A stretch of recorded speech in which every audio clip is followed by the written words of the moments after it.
Vocational education space is quite a cluttered space.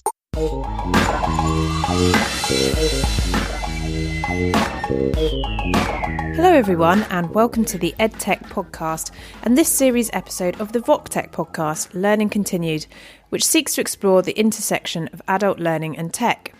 My name is Sophie Bailey and you are very welcome. A big shout out to Ufi Voctech Trust for supporting this new series and vocational skills development in the UK through their investments and grants in vocational technology. And a big congratulations also on your new brand launch. Go and check out ufi.co.uk to see that in its full splendour. You can follow online at #VoctechPodcast and at PodcastEdTech and at Ufi Trust on Twitter. This week, I'm in conversation with Shaun Gear from the Ministry of Education in New Zealand to talk about vocational learning reform. We talk about improving standards in vocational learning, how to involve the wider community outside of training providers and employers alone, and creating hubs of best practice.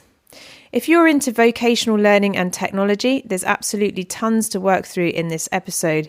So enjoy and don't forget to feedback with your comments at speakpipe.com/the EdTech podcast, where you can leave a short voicemail with your thoughts. Okay, here we go.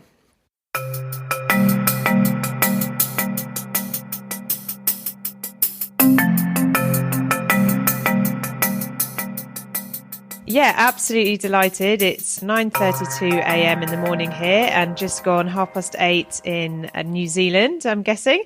So delighted to have Shaun Gear, who is an integration advisor across employer, business and industry within the Ministry of Education of New Zealand. So welcome, Shaun.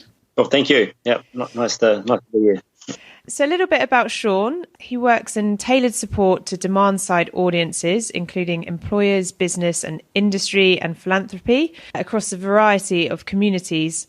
His role involves leveraging, building, sourcing and consolidating information to improve connections, understanding and relationships that help young people to connect between education and employment to enable them to discover passion and purpose in their lives.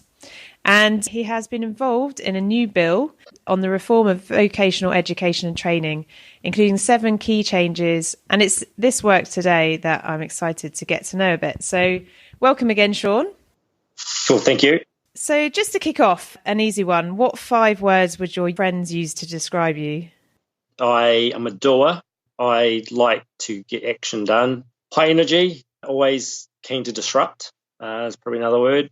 Working in the fringes, and I'm kind of, what would you call it, student focused, or everything I do is kind of focused around the young person or the person that's, I guess that the purpose of education is around upskilling people.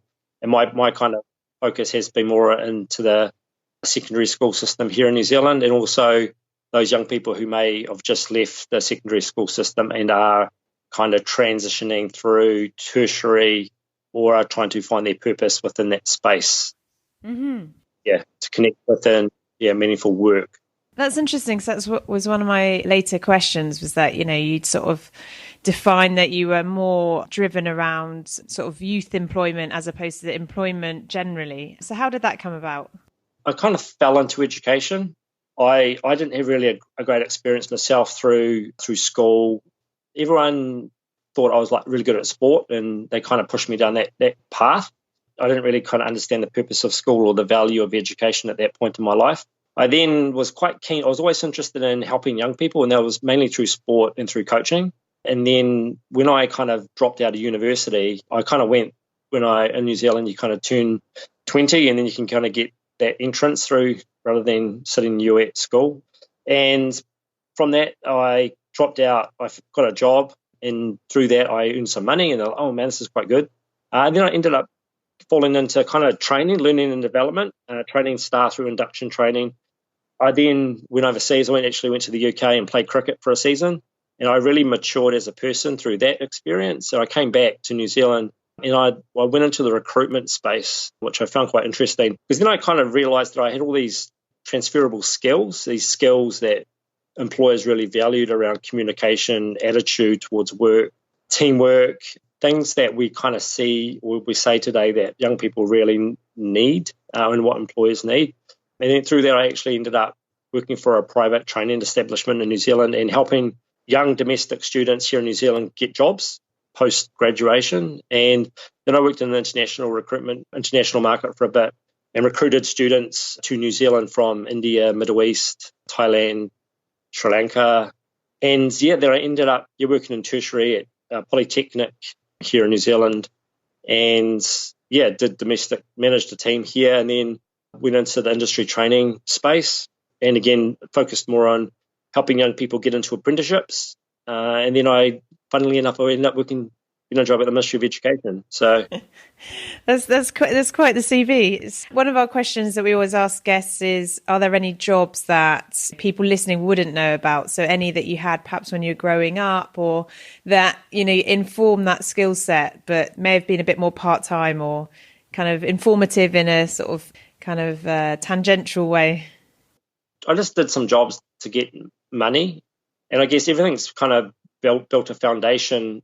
And a lot of the similarities in the early jobs, like I was a paper boy, I was a painter for a holiday.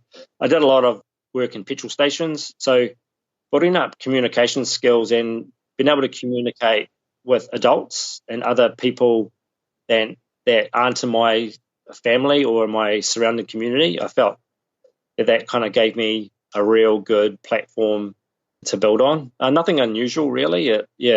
So moving on to the kind of main bit of the podcast, before we start, can you give some context of the employment and vocational or technical education landscape in New Zealand? And just to kind of preface that, I see a lot, and it's both in Australia and New Zealand, but around vocational and the sort of politics. And I guess it's for our listeners to understand sort of the legacy of vocational education leading up to these reforms that we're going to talk about as well. Yeah, I'll try and keep it quite high level and without going too deep. So I guess the Labour government that's currently in here now in New Zealand, when they were elected, they basically had a lot of work in the pipeline that they were proposing that they would change across the whole, like multiple agencies across New Zealand. They're looking at the social services, wellbeing, housing, everything that kind of is sort of the backbone of New Zealand. Education is a big portfolio that the Minister of Education, Chris Hipkins, was really kind of focused at. How can we really transform things that aren't working so they are, I guess, fit for purpose? There's a lot of kind of negative data around native Māori here in New Zealand, around the outcomes or the lack of qualifications, attainments through secondary school and into tertiary, as well as for the Pacifica community here. Vocational education space is quite a cluttered space. At the moment, there's like 16 polytechnics or institutes of technology in New Zealand. And, New Zealand is quite a small country, and they're kind of scattered across New Zealand. The funny thing is like in Auckland being the largest city in New Zealand, you've got Unitec Institute of Technology, which is the largest in New Zealand. And then you got the Monaco Institute of Technology in South Auckland, based there. In Queen Street, which is the main street of Auckland, like right in the heart of the city, you've got every other polytech that is in the other regions. They've set up international campuses as kind of like a feeding ground for international students because they land in Auckland and then they can just stay in Auckland. And it's really the system's providing some incentives around some real bad practice. And it's created a lot of competitiveness in the system. And it means there's that competitiveness exists, and it really dilutes the quality of education that we really pride ourselves on in New Zealand. And so I guess the minister, through the proposals, is saying, look, we need to remove competition. We need to look at how we can create more equity in the system and more access to vocational education for everyone. And that's not only for young people, but also to upskill, reskill regional people and be more aligned to matching the skills and qualifications that industry need. And he wants to bring industry more to the front of the conversation to have more input over what qualifications are required, what skills and credentials are needed to ensure that we are creating better outcomes for industries, but also for people to get jobs and sustainable jobs as well. So part of it's looking at how do we reset the system around priorities, around funding models, so redesigning the funding model. So I guess, again, that's sort of tried to remove that competitiveness that happens around mainly where institutes of technology and polytechs now are kind of looking at their heart is within kind of rural New Zealand or in metros, and that's where all their kind of bums on seats model is focused. So the idea is that the model will create maybe more satellite campuses out in communities that may not have been able to access training before, as well as, in New Zealand, 9 out of 10 employers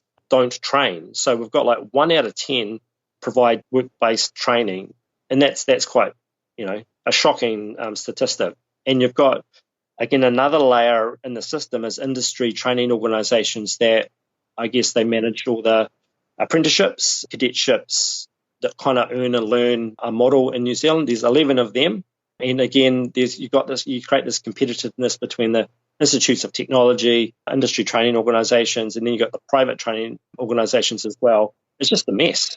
I guess part of the reform is to realign everything and really look at how can we support more employers and industries to do training based then on the future of work and the advancements or exponential growth of technologies, and really address some of these statistics around youth unemployment, people being underemployed, and actually thinking about lifelong learning as well. So how can we support employers to ensure that their staff retain the skills that they need for the jobs that we don't really know about yet? So keep it simple. There's like 7 proposals to try and, I guess, reform vocational education in New Zealand. And it's, everyone agrees that the changes are welcomed. And obviously there's still some things we need to work through around the unknown factors within the review, because with any change, with large-scale change, there's obviously some hesitancy or some nervousness and some negativity that comes with it. Thank you. And just for our listeners, so the kind of reform that we're talking about is introduced by the Minister of Education, Chris Hipkins. It's the Vocational Education and Training Reform Amendment Bill, and the aim is to create a unified and cohesive vocational education and training system and help New Zealanders prepare for the future of work. So you can all go and look up, I'll hyperlink a lot of the resources and documents around that as well. And so, Shaun, what's your own role been in that reform process? Those 7 points that you mentioned, where have you been mostly addressing those points as well? So mainly my role's been out in the field as such. It's generally, we wanted to try and involve as many employers, industries and businesses as possible in what they feel a vocational education system should be serving them. Like, we was really wanted to get to the heart of, if they're training, then how could they train more staff? Or where's the bugbear for them if they haven't been participating in industry training or training their staff? And what have been some of those barriers? And really kind of getting that voice. Like a lot of this stuff is just trying to talk to people who really haven't had a voice at the table. And for the Ministry of Education New Zealand, it's really bringing in, employers in industry to share their own stories and experiences of, or frustrations or, success that they've had through education. And we generally are trying to look at all the industry associations, business associations, all the collective groups that exist in New Zealand to really feel like they can have some sort of say and I guess some control over what this system should be providing them now and into the future, to give them some sort of confidence around industry training and the value that it could offer their business. So my role has been kind of working with a broader team around making sure that people are informed and are aware this is happening and the impact that it could have in a positive way to their business, and then bringing them into the conversation and enabling them to input into this, because it's a massive opportunity within the education system to really get this right. We don't want to have another 10 years of this not really being a fit for purpose model.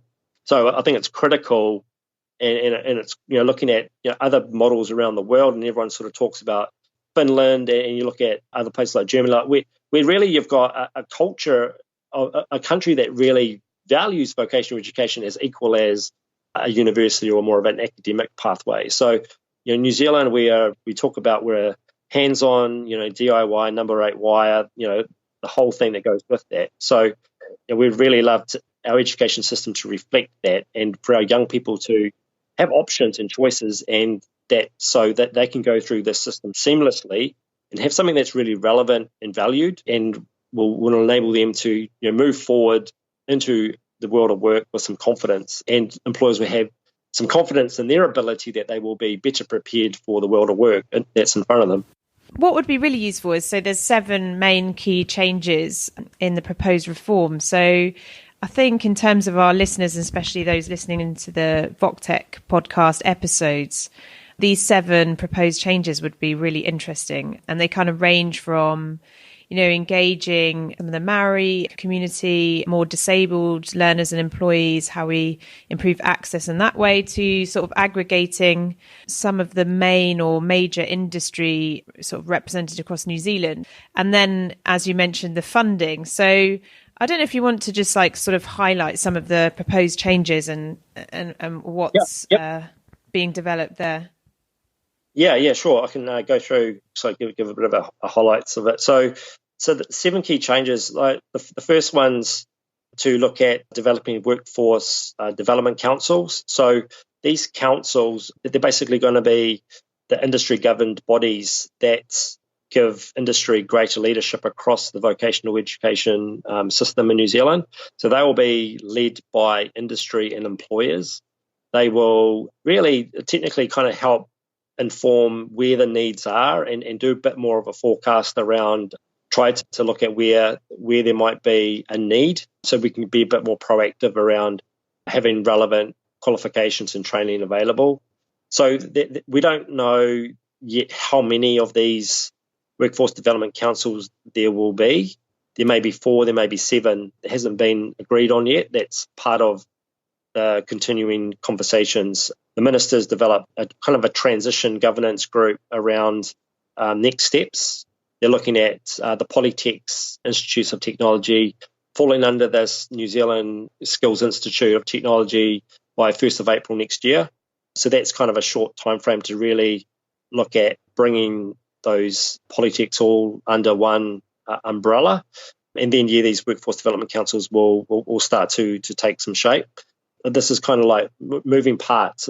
Everything's kind of moving bits of the puzzle together. The next one is establishment of regional skills leadership groups. They'll provide advice around skills needs in the regions, and they'll work with the Tertiary Education Commission. So the Tertiary Education Commission in New Zealand, they oversee all the current funding that the tertiary sector gets. So they set the parameters around contracts and the funding. They manage the investment from government in education and tertiary education. The Ministry of Education's involvement in that. We set the policies around tertiary education. You touched on the Māori Crown Partnership. So Te Taumata Aranui is an establishment group to ensure that, the vocational education reforms reflect a commitment by government for a Māori Crown Partnership. So I guess it's quite key that Māori are really, are at the front of the table for this, really to ensure that it benefits them in the iwi. And also, Māori economy in New Zealand is worth over $5 billion. So there's a massive opportunity there, and it's really awesome that there's a focus there on how this can really meet the needs of the community and of the people. And they've got a lot of young Māori coming through the school system, the education system at the moment, that really potentially are going to change the shape of the New Zealand workforce. So it's quite exciting. The next is obviously the big one, which is, as I said earlier, it's creating the New Zealand Institute of Skills and Technology. The institute itself, the unified body that's sustainable, creates a public network for regionally accessible vocational education. So again, it's bringing the 16 institutes of technology under one. That's kind of a big chunk that all these sort of pillars will fall into. The next one is shifting the role of on-job learning and industry training organisations. So the existing 11 institutes of technology will be dissolved. They'll fall under this new New Zealand Institute of Skills and Technology. That transitions over a 2-year period. So 2022, I believe, is where they'll need to have that transition in place.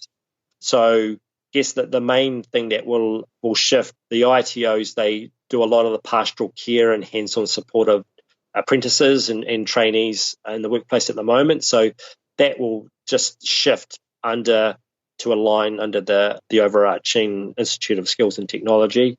The next one's establishing centres of vocational excellence. So they'll bring together, I guess they'll work across the workforce development councils. They'll work with industry experts and leading researchers to grow excellence in vocational education provision. And they'll share high-quality curriculum and program design across the system. So I guess this is sort of an area where you'll have people who will be very connected to what's happening potentially overseas as well, to sort of look at best practice.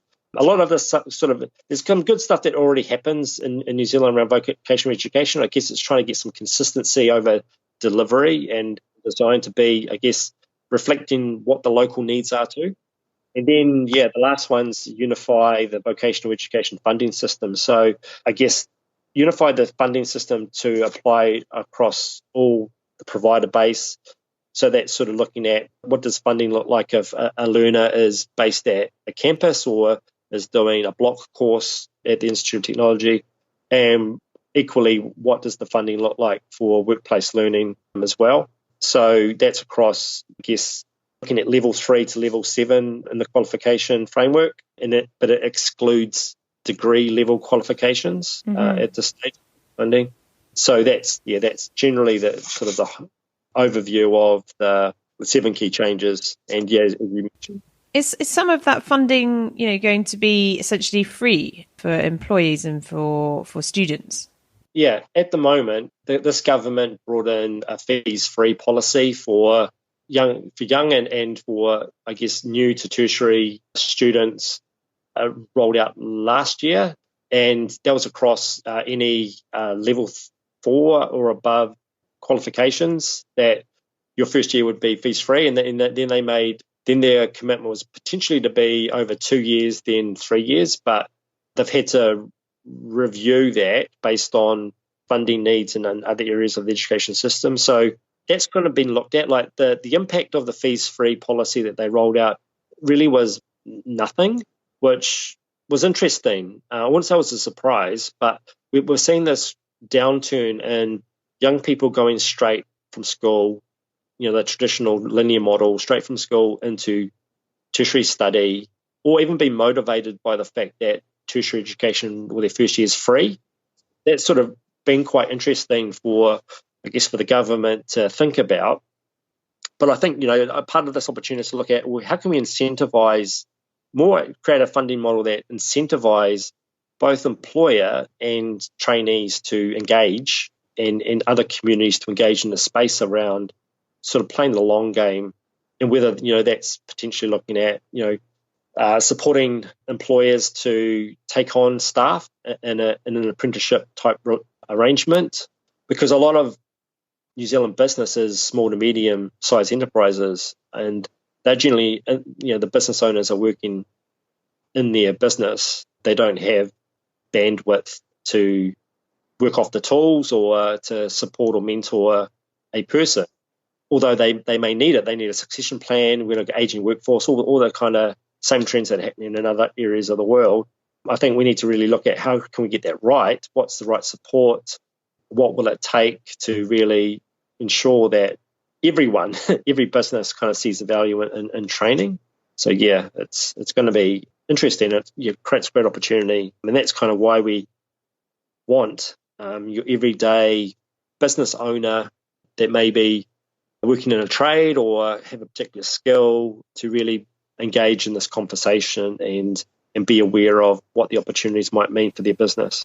Part of that seems to be sort of connecting industry employers and employees. And I was looking at your role in terms of events and also the voluntarily platform.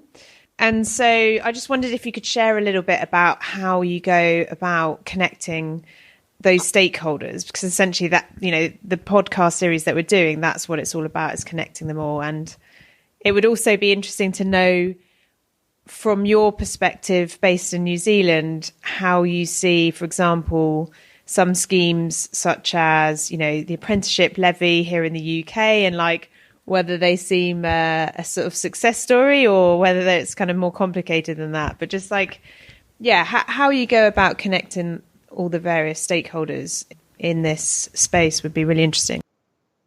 Yeah, in New Zealand, because we're so small compared to other parts of the world, I've found I've probably got one of the best jobs in the ministry, because I'm out, connecting with communities, with employers, with other keen partners that really see the value either in giving back or wanting to be part of the conversation or the solution, and informing young people, making them aware, and even really looking at, from an educator perspective, making the teachers aware as well that the world of work is rapidly changing, and a lot of them, I've got basically a tsunami of employers that just want to. I get calls or messages every day around, we're thinking about, wanting to, engage young people. We want to connect with schools like that. Just I'm really overwhelmed with the willingness of industry and business and employers to really wanting to connect. So that part's really easy for me. And there is a real sense now in the compulsory education system in New Zealand, even back at primary and intermediate years and kind of secondary as well. But employers looking at wanting to play the long game, because they, the short game isn't working for them. So they know that they kind of need to go back and, start a conversation and really looking at how, and getting some feedback around, talking with people, they might be transitioning from primary school through to intermediate into high school, and really wanting to have a career conversation around, hey, this is our world of work, this is what we do for a job, and just to kind of broaden the young person's horizons and really trying to inspire them, and then connecting that back to school around, to give the young people a sort of some idea and context of, it's really important to retain science, technology, English and maths, because it's a real good foundation, and give the young people some sort of purpose of why they're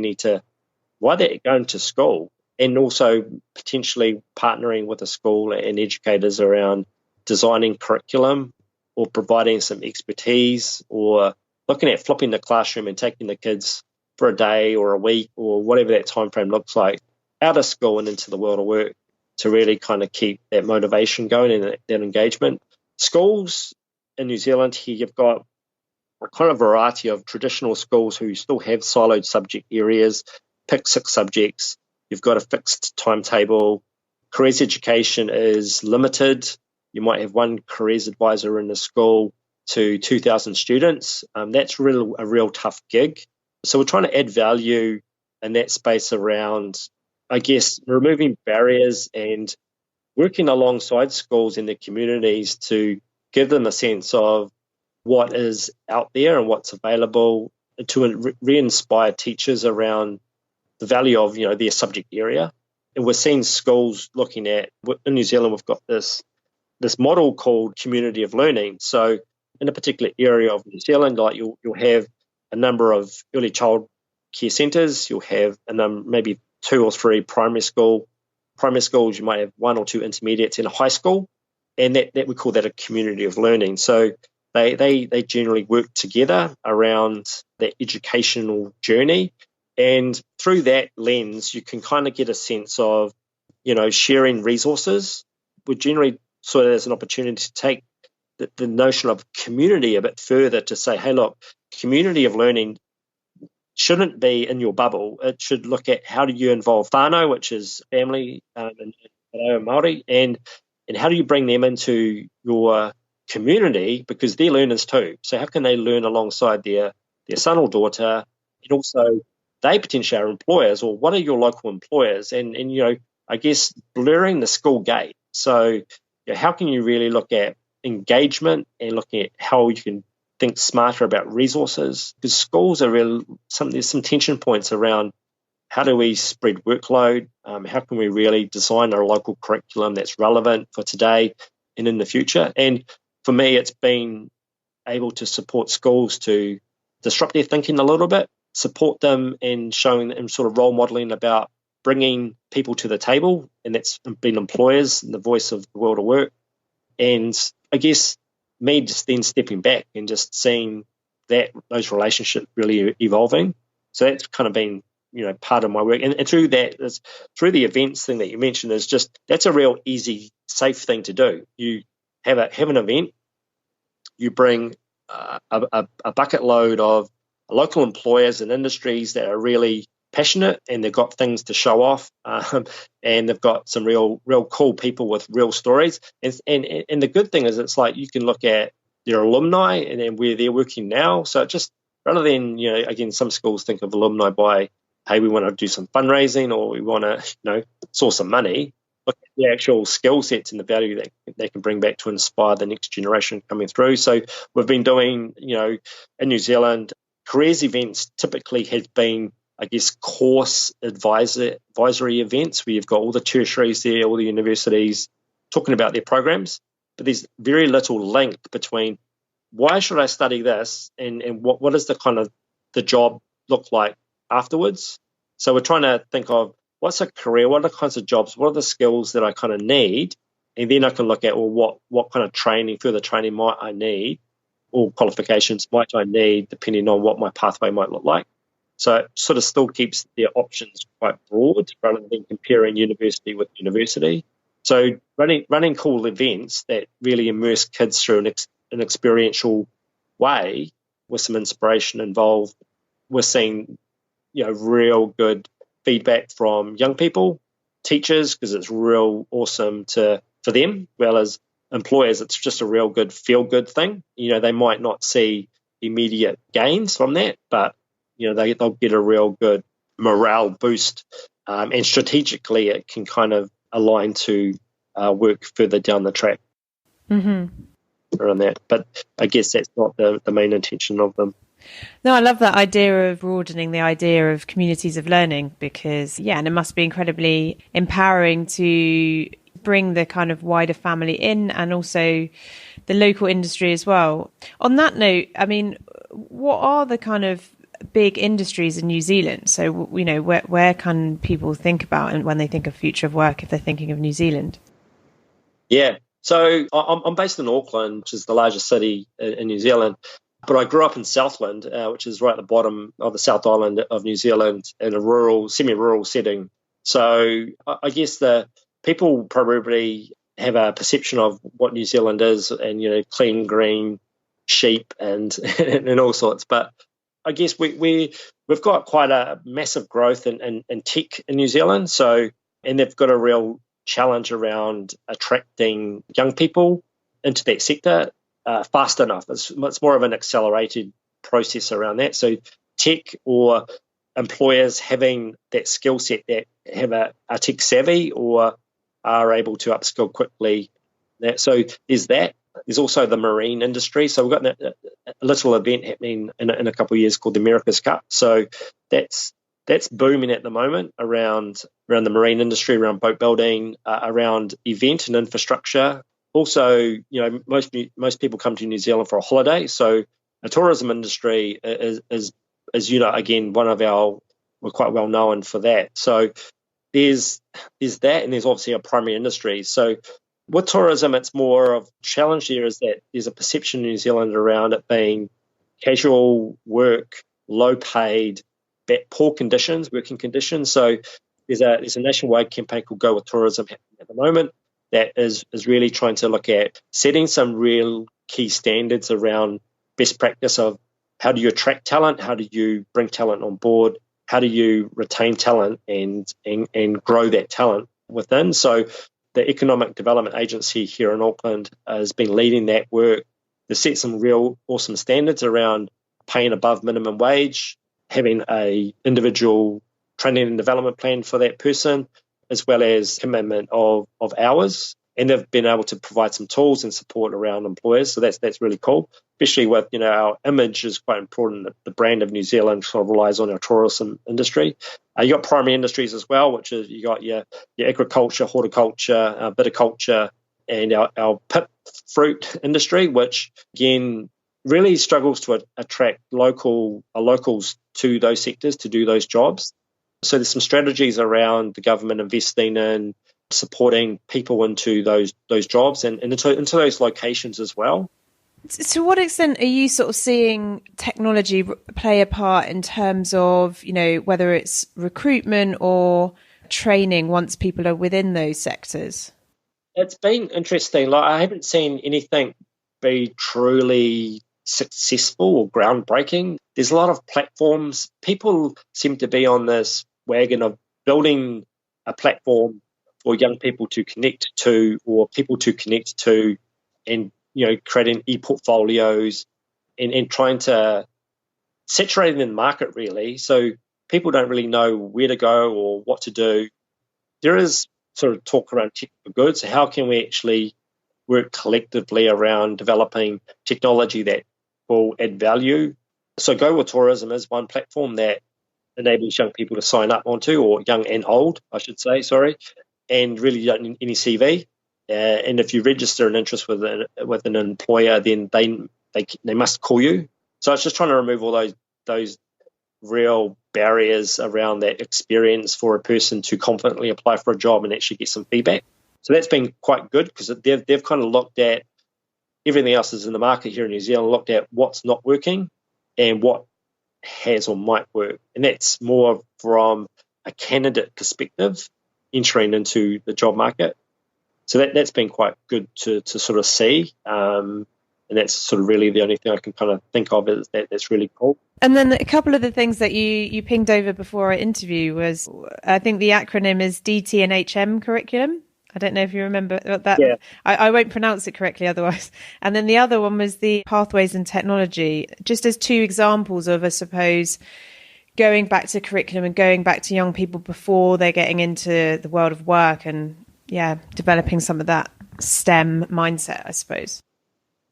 Yeah, so the digital technologies curriculum is really technology in New Zealand.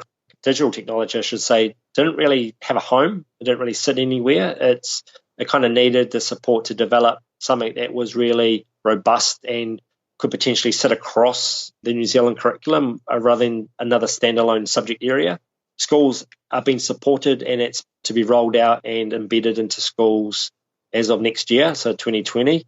I'll just quickly talk about, you mentioned earlier, voluntarily. So part of a way of supporting schools and educators to be prepared for delivering the digital technologies curriculum, because again, you're looking at some educators who may be a bit unsure about being confident with technology, other than the young people in their room who might be a bit more savvy around how technology works or be a bit more curious.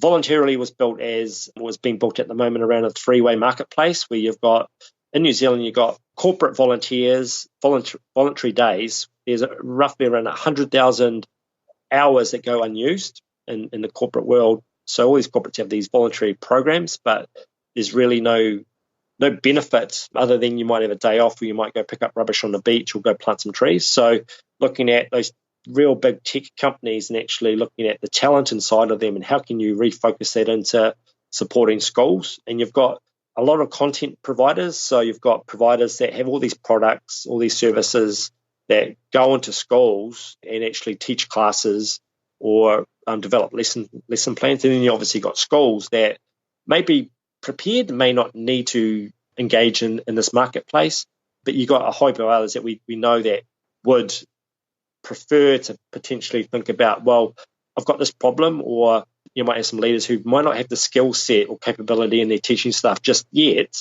that could potentially hop onto this platform and go, hey, look, I'm looking at teaching something in the area of artificial intelligence. I need some help. So, and then obviously they can put an inquiry in, and then you'll have some tech people there that can go, yep, cool, I'm quite familiar with AI. I'm really keen, I can kind of commit 2, 5, 10 hours. And then, hey, look, I don't know how to engage young people. I might not be best with being in a classroom. So then they can look at what content providers out there can come help support that process.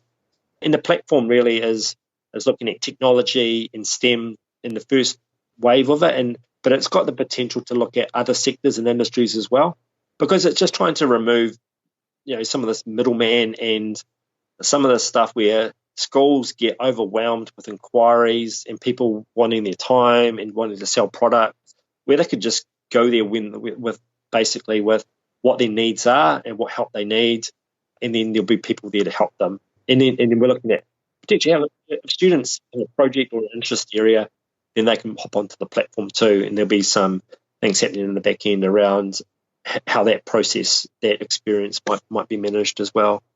So that's really interesting because, it becomes much more about what do I need some help with, as opposed to, like you say, becoming sort of product-led where perhaps there's not always a problem.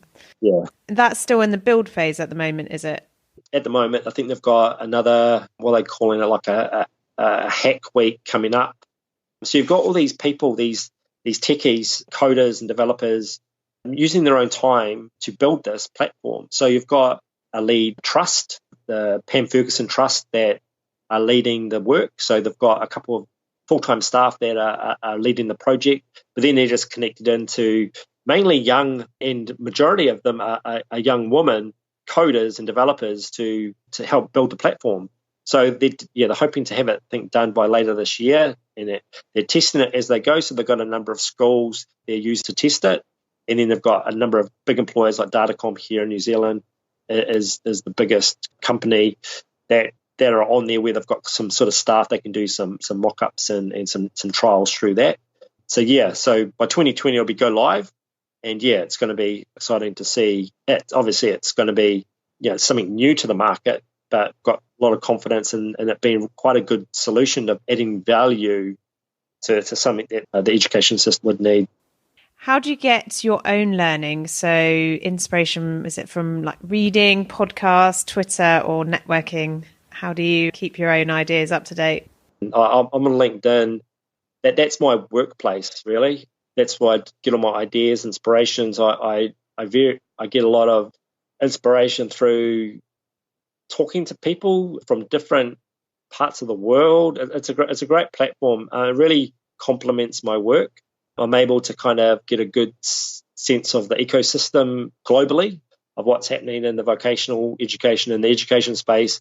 And even in the world of work, I'm really fascinated by the future of work. I'm really curious about how we can think about that space. Like I've got young kids, and I'm thinking my youngest, 2030s, she'll be leaving school, and based on all the research and all those papers and reports that are out there, I'm excited, but only if we can really look at having a more responsive education system to ensure that current and future young people, will be in the best possible position that they can be. Because right now, there's a lot of challenges and things that aren't serving our current young people in the system at all. It's pretty bad. New Zealand's got one of the highest suicide rates in the developed world around youth suicide. So there's some real big issues. And how can we use education for good and technology for good? So again, and I go to LinkedIn a lot to just, I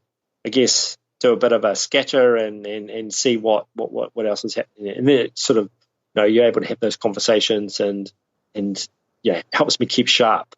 Yeah, I'm a big fan of obviously your podcast, just because of the variety of people that you talk to. And I do spend a lot of time in my car, and, Kiwis and people that live in Auckland would know that I live kind of an hour out of the city. So, I've always got some downtime to sort of push play and just chill out and tune into kind of hearing about cool things that are happening across the world. And if people want to kind of connect with you and find out a bit more about what you're up to, or, follow your work, is LinkedIn the best way? Yeah, absolutely. I'm quite active. I post quite a lot. A lot of the things I post, I get some interesting connections through that. A lot of curious people. Again, that's where I get all my leads, and I'm able to kind of role model things that we're doing. It's something that the Ministry of Education is choosing to share more on, because we generally know that it is an awesome community of, there's a lot of positive vibes happening there. So yeah, if people want to reach out, then yeah, LinkedIn is where I'll be. Okay, yeah. Wonderful. Well, thank you so much, Shaun, because I know I've taken up some of your evening today. And yeah, hope to continue to have you as a listener, and excited to publish this as having you as a guest as well. Cool, no worries at all. Yeah, thank you.